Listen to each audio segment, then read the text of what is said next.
इयत्ता 7वी पाठ 11 पाठाचं नाव आहे पेशी रचना आणि सूक्ष्मजीव। तर आपण इयत्ता 7वीचा सायन्स मधील पाठ पेशी रचना आणि सूक्ष्मजीव यामध्ये सर्वप्रथम पेशी संशोधनाचा इतिहास, पेशींचे मोजमाप व निरीक्षण, पेशींचा आकार, पेशींतील घटक, त्यानंतर सूक्ष्मजीवांचा सविस्तर अभ्यास करूया। तर सर्वप्रथम आपण पाठाकडे वळूया। पेशी रचना आणि सूक्ष्मजीव। तर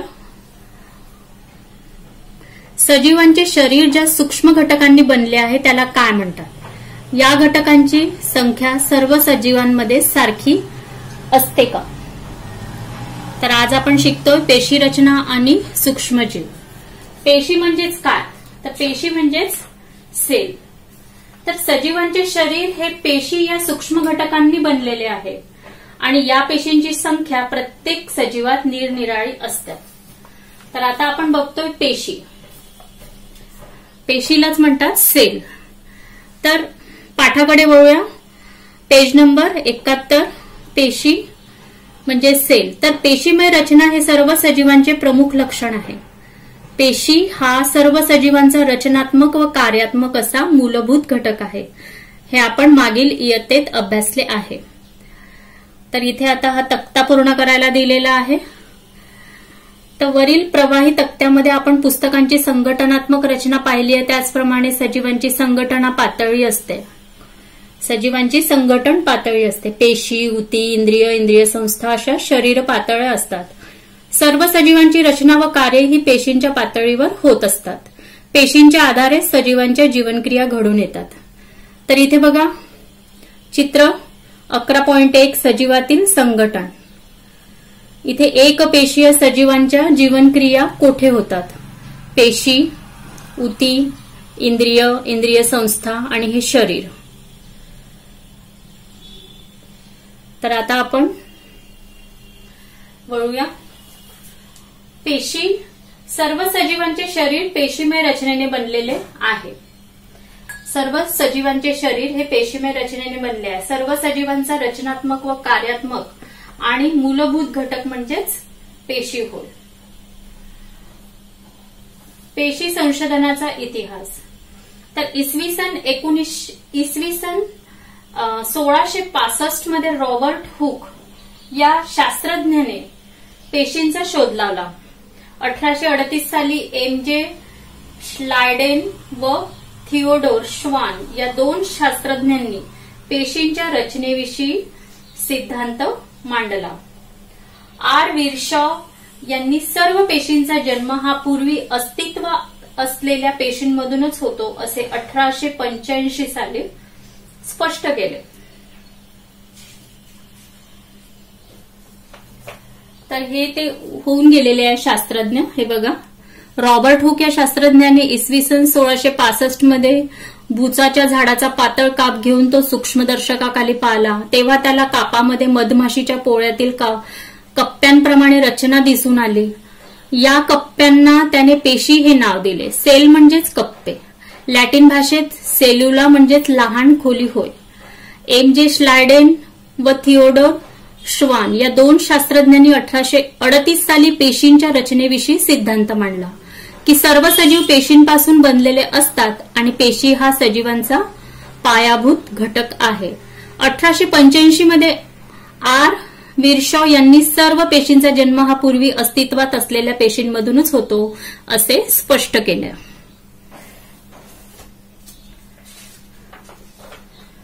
तर आता आपण बघतोय पेशींचे मोजमाप व निरीक्षण।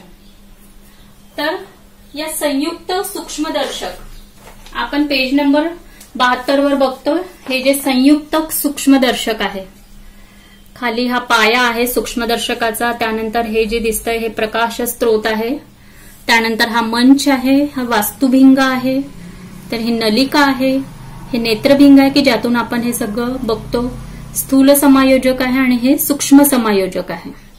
तर ही आकृती आहे। तर अँटन ल्युवेहोंक यांनी 1673 मध्ये विविध भिंगे एकत्र करून सूक्ष्मदर्शक हे उपकरण तयार केले व जीवाणू आदिजीव यांच्या जिवंत पेशींचे सर्वप्रथम निरीक्षण केले. पेशी अत्यंत सूक्ष्म असतात. नुसत्या उघड्या डोळ्यांनी त्या आपल्याला दिसत नाही. पेशीच्या आकारमानाचे मोजमाप मायक्रोमीटर आणि नॅनोमीटर या एककांचा वापर करून केले जाते. पेशी निरीक्षणासाठी संयुक्त सूक्ष्मदर्शकाचा वापर केला जातो. त्याच्या ज्या भिंगांमुळे काचपट्टीवरील वस्तू कित्येक पटीने मोठी दिसते. तर इथे हा प्रयोग केलेला आहे. संयुक्त सूक्ष्मदर्शकातून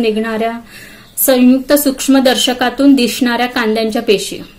तर या दर्शकाखाली ह्या कांद्यांच्या पेशी अशा दिसतात. कांदा आहे, कांद्याची फोड, त्याचा पापुद्रा आणि दिसणाऱ्या या पेशी आहेत.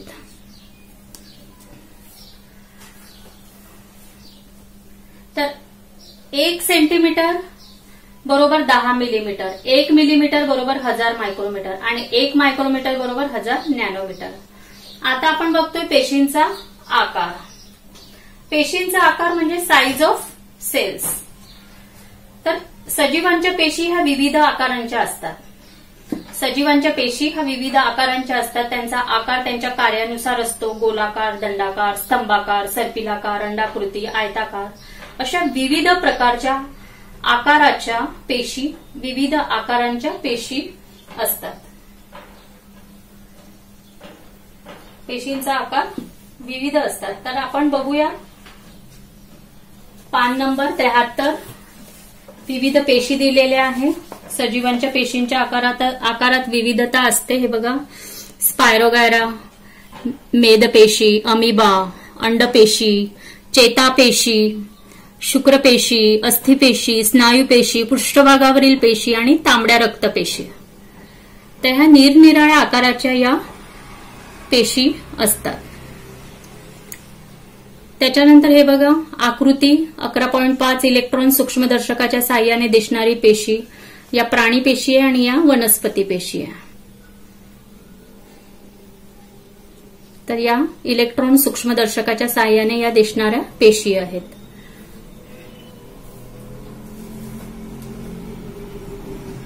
पेशीतील घटक. पेशीत असणाऱ्या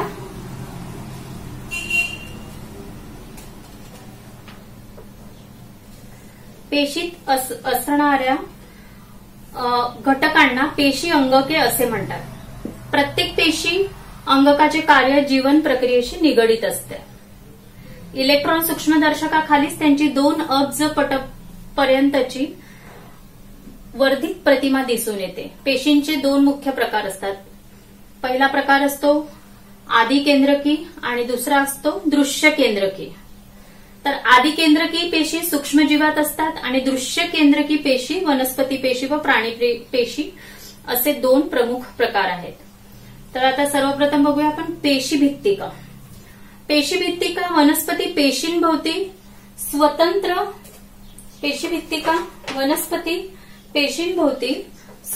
पेशीभित्तिका असते. हे सर्वात बाहेर असणारे आवरण आहे. प्राणी पेशीभित्तिका नसते. पेशीभित्तिकेमुळे पेशीला विशिष्ट आकार प्राप्त होतो. पेशीपटल. प्राणी पेशींचे सर्वात बाहेरचे आवरण पेशीपटल वनस्पती पेशी व प्राणी पेशी या दोन्हीतही असतो. हे अतिशय नाजूक, लवचिक आणि पातळ आवरण असते. पेशीद्रव. पेशी केंद्रका व्यतिरिक्त असणारा द्रवरूप भाग म्हणजेच पेशीद्रव. हे पेशीपटल आणि केंद्रक यांच्या दरम्यान असून त्यात पेशींची विविध अंगके विखुरलेली असतात. आता आपण पेशी अंगके बघूया. पेशी अंगके आहेत केंद्रक. त्याची रचना कशी असते? स्वभोवती दुहेरी सच्छिद्र पटल. कार्य असतं प्रथिननिर्मितीचे आदेश देणे आणि वैशिष्ट्य असतं पेशींची नियंत्रण केंद्रे. त्यानंतर पेशी अंगके आहेत आंतरद्रव्य जालिका आणि त्यावरती चिकटलेले रायबोझोम. तर त्याची रचना असते विस्तृत जाळीदार अंगक आणि कार्य असतं रायबोझोम प्रथिन निर्मिती, या प्रथिनांमध्ये आवश्यक असे बदल करून त्यांना गॉल्जी पिंडांकडे पाठवण्याचे काम. आणि वैशिष्ट्य असतं पेशींची वहन व्यवस्था. नंतर आहे गॉल्जी पिंड. तर चपट्या पिशव्यांनी तयार झालेले गॉल्जी पिंड यांची रचना असते चपट्या पिशव्यांनी तयार झालेले असतात आणि कार्य असतं प्रथिनांचे योग्य वितरण. त्यानंतर आहे तंतुकणिका. तर दुहेरण आवरण असलेली रचना असते तंतुकणिकेची आणि कार्य असतं ऊर्जा तयार करणे आणि वैशिष्ट्य असतं पेशींची ऊर्जा केंद्रे. त्यानंतर पेशी अंगके आहे लवके. तर दुहेरी आवरण असलेली रचना असते आणि कार्य असतं हरित लवके म्हणजे प्रकाश संश्लेषणाचे कार्य. त्यानंतर पेशी अंगके आहे लयकारिका. तर विकर असलेली पिशवीसारखी रचना असते आणि कार्य असतं पेशींचा नाश आणि वैशिष्ट्य असतं केवळ प्राणी पेशीतच आत्मघातकी पिशवी. त्यानंतर पेशी अंगके आहे रिक्तिका. बुडबुड्याप्रमाणे रिकामी जागा असते अशी रचना असते त्याची पेशी अंगकेची रिक्तिकेची आणि पेशीतील टाकाऊ पदार्थ बाहेर टाकणे. वनस्पती पेशींमध्ये एकच मोठी रिक्तिका आणि प्राणी पेशींमध्ये आकाराने छोट्या असतात. तर ही झाली आपली पेशी अंगके, त्यांची रचना, त्यांचे कार्य आणि त्यांची वैशिष्ट्ये. तर आता वळतो आपण सूक्ष्मजीव. तर हे सूक्ष्मजीव म्हणजेच मायक्रो ऑर्गॅनिझम्स. मायक्रो ऑर्गॅनिझम्स म्हणजेच काय? तर सूक्ष्मजीव अमिबा, पॅरामेशियम, युग्लिना, गोगलगाय, हत्ती, कबूतर, जंत यांच्या आकारानुसार 2 गटात वर्गीकरण होतात. 2 गटामध्ये वर्गीकरण होतं. तर पृथ्वी तलावर असंख्य सजीव आहेत. त्यापैकी जे आपल्या डोळ्यांनी सहज दिसत नाही ते पाहण्यासाठी सूक्ष्मदर्शकाचा वापर केला जातो. तर अशा सजीवांना सूक्ष्मजीव असे म्हणतात की त्यांच्या नावातच सूक्ष्मजीव म्हणजे जे डोळ्यांना दिसत नाही तर ते कोशाखाली बघावं लागतं आपल्याला, सूक्ष्मदर्शकाने बघावं लागतं. सूक्ष्मदर्शकाचा वापर करूनच आपण त्या सजीवांना बघू शकतो, त्याला सूक्ष्मजीव असे म्हणतात. तर हा सूक्ष्मजीव अमिबा, पॅरामेशियम, युग्लिना, गोगलगाय, हत्ती, कबूतर, जंत यांच्या आकारानुसार 2 गटात वर्गीकरण होतं. अमिबा, पॅरामेशियम आणि युग्लिना हे सूक्ष्मजीव आहेत. अमिबा, पॅरामेशियम आणि युग्लिना हे सूक्ष्मजीव आहेत आणि एकपेशीय आदिजीव आहेत. गोगलगाय, हत्ती, कबूतर आणि जंत हे बहुपेशीय सहज दिसू शकणारे प्रगत सजीव प्राणी आहेत. तर आता आपण बघूया सूक्ष्मजीवांचे आढळ. सूक्ष्मजीवांचे आढळ म्हणजेच ऑकरन्स ऑफ मायक्रो ऑर्गॅनिझम. तर हवा, पाणी आणि जमीन, अन्नपदार्थ, सांडपाणी, कचरा, वनस्पती, प्राणी, मानवी शरीर अशा सर्व ठिकाणी हे सूक्ष्मजीव राहतात. काही एकटे राहतात तर काहींच्या वसाहती असतात. सूक्ष्मजीवांचे निरीक्षण व मोजमाप. तर सूक्ष्मजीव 100 मायक्रोमीटरपेक्षा लहान असल्यामुळे केवळ संयुक्त सूक्ष्मदर्शकाखालीच ते दिसू शकतात. ते केवळ उघड्या डोळ्यांनी दिसत नाही. 1000 पटीच्या वर्धनापेक्षा जास्त वर्धन हवे असेल तर इलेक्ट्रॉन सूक्ष्मदर्शीचा वापर करावा लागतो. सूक्ष्मजीवांचे स्वरूप. तर सूक्ष्मजीवांचे 2 प्रकारचे स्वरूप असतात. 2 प्रकारे असतात, बहुपेशीय सूक्ष्मजीव आणि एकपेशीय सूक्ष्मजीव. तर बहुपेशीय सूक्ष्मजीव म्हणजेच एकापेक्षा जास्त पेशी असणारे. उदाहरण आपण बघतो पावावर येणारी बुरशी, शेवाळाचे तंतू. आणि एकपेशीय सूक्ष्मजीव म्हणजे एकाच पेशीचे शरीर असलेले, उदाहरण जीवाणू, विषाणू. तर हे आहे सूक्ष्मजीवांचे प्रकार, 2 प्रकार. तर सूक्ष्मजीव या आदिकेंद्रकी पेशी आहेत. पटलापासून तयार झालेली अंगके यात नसतात. यात फक्त प्रद्रव्य पटल, पेशीद्रव्य, केंद्रक द्रव्य एवढेच घटक असतात. केंद्रकाला पटल असल्याने त्यातील द्रव्य पेशीद्रव्यात विखुरलेले असते. तर हे बहुपेशीय सूक्ष्मजीव एकापेक्षा जास्ती पेशी असणारे आणि एकपेशीय सूक्ष्मजीव म्हणजेच एकच पेशीचे केंद्र, एकच पेशीचे शरीर असलेले. तर या सूक्ष्मजीवांची वाढ कशी होते? Growth of micro organisms. तर कशी ग्रोथ होते या सूक्ष्मजीवांची?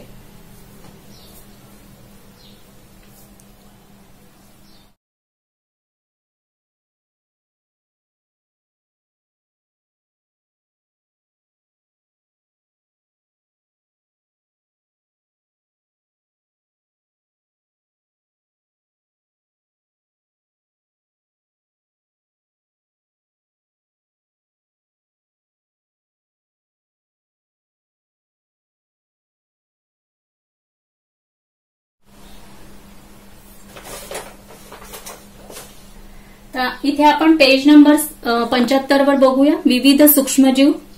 हे बघा चित्रे दिलेली आहे. ही विविध हे सर्व प्रकारचे सूक्ष्मजीव आहेत की जे सूक्ष्मदर्शकाखाली दिसू शकतात. एकपेशीय सूक्ष्मजीव. चित्र 11.6 पेज नंबर 75. विविध सूक्ष्मजीव आहेत. हे बघा, विविध प्रकारचे. हे बघा,